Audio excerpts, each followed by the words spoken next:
পবিত্র মাটি দ্বারা তায়াম্মুম করে নাও, মুখমণ্ডল মাসাহ করো এবং 2 হাত মাসাহ করো। এই বিধান যখন পেলেন তখন দুজনে মাটি দ্বারা তায়াম্মুম করে নামাজ আদায় করে নিলেন। তারপরে চলতে লাগলেন। চলতে চলতে এক জায়গায় গিয়ে সেখানে পানি পাওয়া গেল। এখনো ওয়াক্ত আছে, ওয়াক্ত শেষ হয়নি। সেখানে পানি পেলেন। দুজনের মধ্যে মতভেদ হলো। একজন বললেন আমরা নামাজ পড়ে নিয়েছি, নামাজ হয়ে গেছে, আর দ্বিতীয়বার পড়তে হবে না। আরেকজন বললেন না, আমরা তো পানি দিয়ে উজু করে নামাজ পড়ার কথা পড়তে পারিনি, এখন পানি পেয়েছি, এখন উজু করে আবার নামাজ পড়তে হবে। মতভেদ হয়ে গেল। একজন নামাজ পড়লেন, একজন নামাজ পড়লেন না। তারপরে মদিনায় এসে রাসূলুল্লাহ সাল্লাল্লাহু আলাইহি ওয়াসাল্লাম বললেন, ইয়া রাসূলুল্লাহ, আমাদের এই সমস্যা হয়ে গেছে। আমাদের মধ্যে এক নামাজ আমরা পড়ে নিয়েছিলাম, কিন্তু একজন উজু করে নামাজ পড়লো, আর আমি কিন্তু নামাজ পড়ি নাই। আমি ভাবছি যে নামাজ হয়েই গেছে। রাসূলুল্লাহ সাল্লাল্লাহু আলাইহি ওয়াসাল্লাম বললেন, যে ব্যক্তি ডবল করে নামাজ পড়েছে তার জন্য তিনি বললেন লাকাল আজরু মাররাতাইন, তোমার জন্য ডবল সওয়াব। আর যে নামাজ পড়েনি ফিরিয়ে, তার জন্য বললেন আসাবতাস সুন্নাহ, তুমি সুন্নাহ পৌঁছে গেছো, সুন্নাহ অনুযায়ী আমল করেছো। তাহলে কার বেশি লাভ হলো? যে ডবল করে নামাজ পড়লো। আর সুন্নাহটা কি? ডবল করে নামাজ না পড়া। একবার নামাজ পড়ে নিয়েছো, তখন সেই নামাজ পড়ার দরকার নেই। ঠিক আছে, মশলা জানা হয়ে গেল। এইবার যদি দ্বিতীয়বার সেই 2 সাহাবী বা আমরা আমাদের মধ্যে কেউ দুজন সফরে যায়, যে ওইভাবে তায়াম্মুম করে নামাজ পড়ার পর পানি পায়, তখন তো সেই নামাজটা পানি দিয়ে উজু করে ফিরিয়ে পড়া ভালো হবে না না পড়া ভালো হবে? যে ডবল সওয়াব নেবেন নাকি সুন্নাহ পালন করবেন? এখানে আর ডবল সওয়াব হবে না। গোলাম হোসেন, ডবল সওয়াব তখন ছিল যখন তোমার জানা ছিল না, তখন তোমার ডবল সওয়াব হয়েছে। যখন তুমি সুন্নাহ জানতে পারলে, তখন যদি তুমি ডবল সওয়াব নেওয়ার জন্য করতে যাও, সুন্নাহ বিরোধী কাজ হবে। কথা পরিষ্কার? সুন্নাহ যখন পরিষ্কার, সুন্নাহ যখন সামনে এসে যাবে, তখন আর বিদআত, সুন্নাহ বিরোধী কোনো কাজ করা যাবে না। এভাবে ভুরি ভুরি উদাহরণ আছে। আপনারা আমার বই নিশ্চয়ই পড়ে থাকবেন, সুন্নাহর মূল্যমান, এবং আরো অন্যান্য বই, শিরিক, বিদআত, বিদআত দর্পণ, এর থেকে অনেক কিছু জানতে পারবেন। আর সামান্যক্ষণে কত কথাটা বলবো, শিরিক বলবো না বিদআত বলবো না সুন্নাহ নিয়ে বলবো জানি না। আমি বিদআতের কিছু মোটামুটি কথা সংক্ষেপে বলি। রাসূলুল্লাহ সাল্লাল্লাহু আলাইহি ওয়াসাল্লাম বলেছেন, কুল্লু মুহদাসাতিন বিদআহ। যেমন প্রত্যেককেই খুতবাতে পড়েন, কুল্লু মুহদাসাতিন বিদআহ। আল্লাহ রাসূল সাল্লাল্লাহু আলাইহি ওয়াসাল্লাম নতুন কাজ থেকে দূরে থাকতে বলেছেন। কিসে? শরীয়তে, যার কোনো দলিল নেই। কেন না? প্রত্যেকটা নতুন কাজই হচ্ছে বিদআত। আর কুল্লু বিদআতিন দালালাহ, প্রত্যেকটা বিদআত হচ্ছে ভ্রষ্টতা। ওয়া কুল্লু দালালাতিন ফিন্নার, আর প্রত্যেকটা ভ্রষ্টতা হচ্ছে জাহান্নামে আনয়নকারী বা জাহান্নামে নিক্ষেপকারী। ভ্রষ্টতা হলেই জাহান্নাম। তার মানে ভ্রষ্টতা জাহান্নাম, জান্নাতের পথ থেকে তুমি ভ্রষ্ট হয়ে তুমি জাহান্নামে যাবে। এ হচ্ছে রাসূল সাল্লাল্লাহু আলাইহি ওয়াসাল্লামের নির্দেশ। তারপরে আল্লাহ রাসূল সাল্লাল্লাহু আলাইহি ওয়াসাল্লাম আরেকটি হাদিস আছে, যে যার অর্থ হচ্ছে যে আমার পরে যারা বেঁচে থাকবে তারা দেখবে ফাসায়ারা ইখতিলাফান কাসীরা, বহু ইখতিলাফ দেখবে। এ বলে একরকম, ও বলে একরকম, পেটের দায়ে মৌলবি কার মতো চলবে। কোথায় যাব আমরা? কোথায় যাবে না, জান্নাতে যাবে। জান্নাতে যাবে, সঠিকটা বেছে আমল করো, জান্নাতে যাবে। তখন বলছেন ফাআলাইকুম বিসুন্নতি, তখন ইখতিলাফ দেখবে, তখন আমার সুন্নাতকে অনুসরণ করো, আমার সুন্নাহ খুঁজে বের করো এবং আমার সুন্নাতের অনুসরণ করো। আমার সুন্নাত না পেলে সুন্নাতুল খুলাফায়ে রাশিদিন আল মাহদিয়িন মিন বাদি, হিদায়াত প্রাপ্ত খুলাফায়ে রাশিদিন সাহাবায়ে কেরামের পর আমল খুঁজে বের করো, সেই অনুযায়ী আমল করো। আদ্দু আলাইহা বিন-নওয়াজিজ, দাঁত দিয়ে টিপে ধরো, খবরদার ফসকে যায় না, ছেড়ে দিও না। ওয়া ইয়্যাকুম মুহদাসাতিল উমুর, নতুন নতুন কাজ যখনই দেখবে এটা ছিল না, হচ্ছে। আল্লাহ রসুলের যুগে ছিল না, সাহাবাদের যুগে ছিল না, তাবিনের যুগে ছিল না, ইমামদের যুগে ছিল না।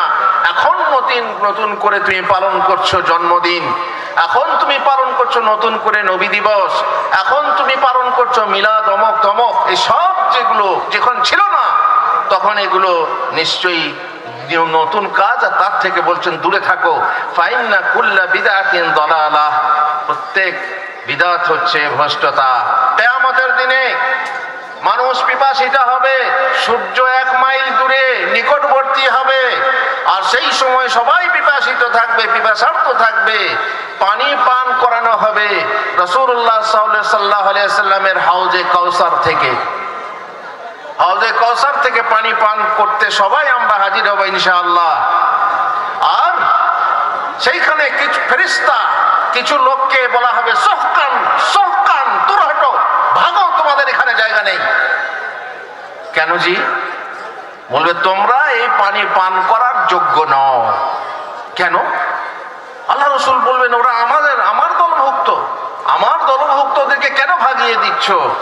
তখন তাদেরকে রাসূলুল্লাহ সাল্লাল্লাহু আলাইহি সাল্লামকে বলা হবে মা তাদরি মা আহদাসু বাদাক, ইয়া রাসূলুল্লাহ আপনার চলে আসার পর আপনি জানেন না যে ওরা কি কি বিদআত রচনা করেছিল, কি কি নব আবিষ্কার করেছিল। দেখেন এখান থেকেও প্রমাণ হয় রাসূলুল্লাহ সাল্লাল্লাহু আলাইহি সাল্লাম গায়েবের খবর জানতেন না। আল্লাহ রাসূল সাল্লাল্লাহু আলাইহি সাল্লাম গায়েবের খবর জানতেন না? জানতেন। আল্লাহ রাসূল সাল্লাল্লাহু আলাইহি সাল্লাম গায়েবের খবর জানতেন, যে খবর তাকে জানানো হতো। আর যে খবর তাকে জানানো হতো না, সে গায়েবের খবর তিনি জানতেন না। বুঝতে পেরেছেন কথা? জানতেন না। ইয়া রাসূলুল্লাহ আপনি জানেন না যে এরা কি কি নতুন আবিষ্কার করেছিল, এই জন্য তাদেরকে পানি পান করতে দেওয়া হবে না আপনার হাউজে কাউসারের। ইন্না আতাইনা কাল কাউসারের পানি তাদেরকে পান করতে দেওয়া হবে না। আর একটি হাদিস আছে ইন্নাল্লাহা হাজাবা আন কুল্লি আহলি বিদআতিন তাওবাহ, প্রত্যেক বিদআতি তওবা নসিব হয় না। কেন নসিব হয় না? যেহেতু যে বিদআত করে সে কিন্তু দিন মনে করে। একটা লোক মদ খায়, সে জানে আমি খারাপ কাজ করছি। একটা লোক ব্যভিচার করে, সে জানে আমি ব্যভিচার করছি। লোকে আমাকে ঘৃণা করে, সে জানে, সে ফিরতে পারে, তওবা করতে পারে। কিন্তু একটা লোক যদি মনে করে এটা আমি দিন পালন করছি,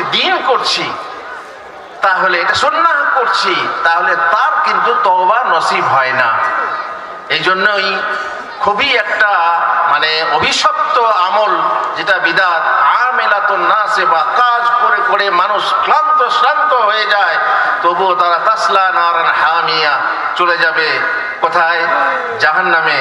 তারা এমন কাজ করবে যেটা কাজটা আসলে ভালো নয়। ওয়াহুম ইয়াহসাবুনা আন্নাহুম ইয়াহসিনুনা সুনআ, যেটা ভালো নয় তারা মনে করবে এটা আমি খুব ভালো কাজ করছি। এ হচ্ছে বিদআতীদের জন্য খুবই কঠিন জিনিস। যাই হোক, আমি কয়েকটা কারণ বলছি বিদআত প্রসার লাভ করার। বিদআত সৃষ্টি হয় কিভাবে, সমাজে বিদআত সৃষ্টি হয় কিভাবে। আমি শিরকটা একটু পাশ কাটিয়ে যাচ্ছি। শিরক বহু রকমের আছে, সে সম্পর্কে যদি আমি শেষকালে সময় পাই বলবো, জানি না কতটা সময় আছে। বিদআত সৃষ্টি হয় অজ্ঞতার কারণে। আমি একজন এমন মানুষ, অজ্ঞতার কারণে একটা বিদআত সৃষ্টি হয়ে গেল। কিভাবে জানি না, এই ব্যাপারে জানি না। যখন আমাকে জিজ্ঞেস করলো, না এই বিষয়ে নিজের মন থেকে বললো এটাই করতে হয়।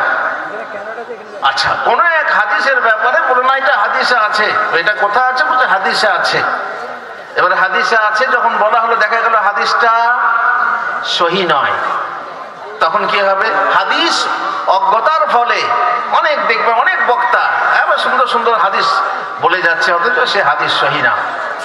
তার ফলে মানুষের মাঝে, সমাজে বিদআত আপনার সৃষ্টি হয়ে যাচ্ছে। অনেকে আরবি ভাষা ভালো করে বোঝে না, নিজের মতো তর্জমা করছে, নিজের মতো তর্জমা করে কি করছে? বিদআত আবিষ্কার করছে।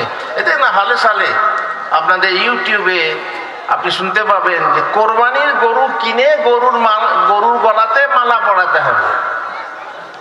যারা ইউটিউব ব্যবহার করেন, ফেসবুক ব্যবহার করেন, তারা রচনা করেছে। কোনো আলেম ওলামার মুখে শুনেছেন যে কোরবানি গরু কিনে তার গলায় মালা পরাতে হবে? তো বলছে এটা তো কোরআনে আছে গো, হাদিসে না, কোরআনে আছে, হাদিসেও আছে। কি? আল্লাহ রাসূল সাল্লাল্লাহু আলাইহি ওয়াসাল্লাম কোরবানি কিনে গলায় মালা পরিয়ে মক্কা নিয়ে যেতেন। ও, তো গলার মালা পরিয়ে মক্কা নিয়ে যাওয়া আর তোমার শ্রীখণ্ডে বসে গলায় মালা পরানো কি এক হয়ে গেল?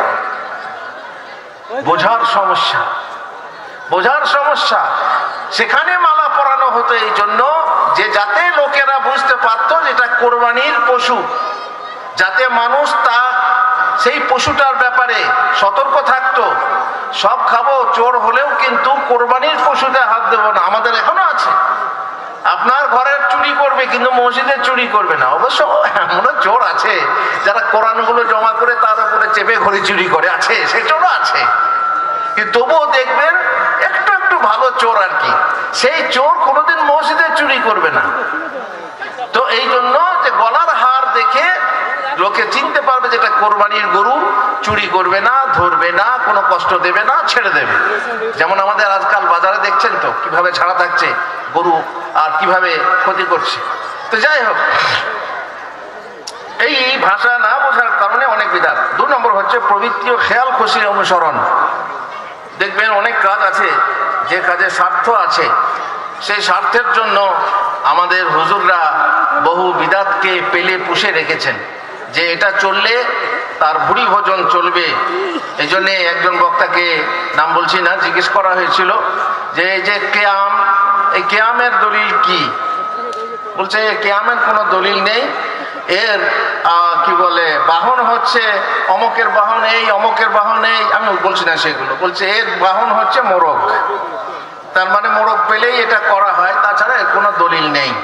তো যাই হোক, এ হচ্ছে প্রবৃত্তির খেয়াল খুশি, সন্দেহান উক্তির উপর নির্ভরতা। একটা হাদিস আছে যেটা সন্দেহ, কোরআনের আয়াতেও আছে, সন্দিগ্ধ জিনিস নিয়ে তোমরা অনুসরণ করো না। সন্দেহান একটা সন্দেহযুক্ত জিনিস, সেই জন্য সেটাকে কি করতে হবে? ছেড়ে দিতে হবে। দা মা ইয়ারিবুকা ইলা মা লা ইয়ারিবুক, যে জিনিস তোমাকে সন্দিগ্ধ করে সেটাকে বর্জন করো, যেটা সন্দেহহীন সেটাকে গ্রহণ করো। সেটা আমরা না করে আমরা সেই সন্দেহানে পড়ে বিদাত করে থাকি, অনেক বিদাত। এসবের উদাহরণ আছে আমার বিদাত দর্পণ বই। কেবলমাত্র জ্ঞানের উপরে ভরসা করা, নিজের জ্ঞানের উপরে ভরসা করেও অনেক বিদাত রচনা হয়, অন্ধ অনুকরণ করে বিদাত রচনা হয়। বিদাতির সংসর্গে বাস করলে আপনি বিদাত করতে বাধ্য হবেন আর বিদাতি হয়ে যাবেন।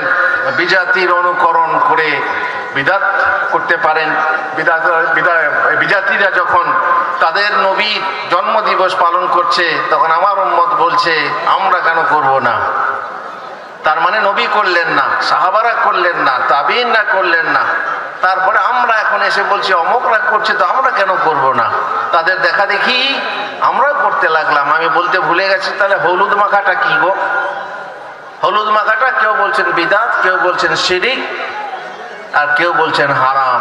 বিদাত হবে তখন যদি কেউ মনে করে বিয়ের সময়ে হলুদ মাখতে হয়, হলুদ রঙের শাড়ি পরতে হয়, আর যখন আপনি কার্ড বিতরণ করবেন কার্ডটা হলুদ রঙের হতে হয়, অথবা কার্ডের কোণে হলুদ লাগিয়ে দিতে হয়, তাহলে এটা কি হবে? বিদাত। এটা হবে বিদাত। আর যদি কেউ মনে করে হলুদ মাখলে পরে আমার বিবাহ শুভ হবে, হলুদ না মাখলে বিবাহ অশুভ হবে, তাহলে এটা কি হবে? শিরিক হয়ে যাবে। আর তারা হয়, তুমি যদি বলো যে এটা আমি মাখছি যেহেতু ওরা মাখে তাই আমরা মাখছি, তাহলে বিজাতির অনুকরণ হবে, হারাম হবে। আর যদি কেউ বলে না না না, নতুন বাড়িতে নতুন স্বামীর কাছে যাবে তাই একটু সাদা রংটাকে কাঁচা সোনার মতো করে দিচ্ছি, শুধু রংটাকে পরিষ্কার করার জন্য করছি, আমি কারো দেখতে যাইনি, তাহলে ঠিক আছে, যাকে মাখানো জায়েজ সে মাখিয়ে দিলে না বিদাত হবে, না শিরিক হবে, না হারাম হবে। বুঝে এলো কথা? সুতরাং হলুদ মাখার ক্ষেত্রে আবার কখনো কখনো হুজুররা আবার এসে বলছে হলুদ মাখার দলিল আছে, তো এটা বিদাত কি করে হয়? হলুদ মাখার দলিল আছে। কোথায় দলিল আছে? তো অনেকে দলিল দিয়ে বলে, ওই যে এক সাহাবী এলেন, এসে দেখলেন তার গায়ে হলুদ লেগে আছে, তো বললে তুমি কি বিয়ে করেছো? আতাজাওয়াজতা বিকরান আম সাইয়্যিবা, তুমি কি বিবাহ করেছো? তো বিয়ে করেছো কুমারী না অকুমারী? এই দেখলেন, তাহলে হলুদের দলিল পাওয়া গেল হাদিসে। যেহেতু রাসূলুল্লাহ সাল্লাল্লাহু আলাইহি ওয়াসাল্লাম হলুদ দেখে চিনতে পারলেন যে এই বিবাহিত বিবাহ করেছে, এটা আসলে কি দলিল? ওখানে যে হাদিসে শব্দ আছে হলুদের, সেই হলুদটা কি এই হলুদ যেটা মেয়েরা বেটে মশলা করে, যেটা আমরা মাখে, আমাদের অনেক লোকে মাখে বিয়ের সময়ে, সেই হলুদের আরবি কি? সেই হলুদ আরবে পাওয়াই যায় না। আর সেই হলুদের আরবি হচ্ছে কুরকুম। কুরকুম শব্দ হাদিসে আছে, সেখানে বড়জোর আসফার, সাফারা বা সুফরা এই সব শব্দ ব্যবহার করা হয়েছে। তাহলে সেটা কি ছিল? সেটা ছিল মহিলার গায়ে যে সেন্ট থাকতো সন্দলের মতো, সেটা হলুদ রং, জাফরানি রং, যেটা রং ছিল সেন্ট, মেয়েদের সেন্টের রং হচ্ছে হলুদ রং। সেই রং কোনোভাবে সাহাবীর গায়ে লেগে গিয়েছে, তার ফলে দেখে রাসূলুল্লাহ সাল্লাল্লাহু আলাইহি ওয়াসাল্লাম চিনতে পেরেছেন যে মেয়েরা এই রং সাধারণত বিয়ের সময় ব্যবহার করে, তাহলে তুমি কি বিয়ে করেছো? যেমন আমাদের দেখবেন ঘরে অনেক সময় হয়, বাসের ভিড়ে, ট্রেনে ভিড়ে ঠেলাঠেলিতে বাড়ি পৌঁছলে বলে কি ব্যাপার, এখানে কি বলে লাল হয়ে রয়েছে কেন, কি ব্যাপার? হ্যাঁ, তুমি তাহলে ঘষাঘষি করেছো নাকি? বুঝতে পেরেছেন? তো এইরকম জিনিসটা সেটা হলুদ নয়। অতএব কিছু হুজুর আছে যারা চট করে, ওই যখন কোনো ক্ষুধার্তকে জিজ্ঞাসা করায়, খুব খিদে লেগেছে ফকির, তো এই ফকির 2 আর 2 কত হয়? তো বলছে 2 আর 2 4খানা রুটি। তো হবেই দলিল, মানে একটা, হ্যাঁ দলিল পেয়ে গেছে। ডুবতে হয়ে কো তিনকে কা সাহারা, ডুবছে তখন একটা খড়কুটো পেলেই ধরবে যাতে করে সে বাঁচে, কিন্তু না, তা হয় না, সেটা দলিল হয় না। এটা হলুদ দেখে তুমি হলুদ মনে করলে, এটা হলুদ রঙের কথা, হলুদ বাটার হলুদ নয়। সুতরাং সেটা হলুদ মনে করলে হবে না। তাহলে কি হলো, যে বিজাতির অনুকরণ করে যদি তুমি হলুদ মাখো তাহলে সেটা হারাম হবে, বিজাতির অনুকরণ করা যায় না, জায়েজ নয়। যেহেতু রাসূলুল্লাহ সাল্লাল্লাহু আলাইহি ওয়াসাল্লাম বলেছেন, মান তাশাব্বাহা বিকওমিন ফাহুয়া মিনহুম, যে ব্যক্তি যে জাতির অনুকরণ করবে সে তারই দলভুক্ত। সুতরাং আমরা বিজাতির অনুকরণ করে আমরা ওই ধরনের পরব করতে পারি না, আমরা বিজাতির অনুকরণ করে আমাদের নবীর মিলাদুন নবী করতে পারি না, আমরা বিজাতির অনুকরণ করে আমাদের বাচ্চাদের হ্যাপি বার্থডে টু ইউ পালন করতে পারি না। পয়সা থাকলে হয়, ওরা কথাই বলে যে পয়সা থাকলে বিয়ের বাপের সাধ্য হয়, আর পয়সা না থাকলে নিজের বাপেরও হয় না। যাদের পয়সা আছে ফুটাবে কিসে? হ্যাপি বার্থডে টু ইউ, মুসলমানের সময়ে গায়ে হলুদ মাখায়,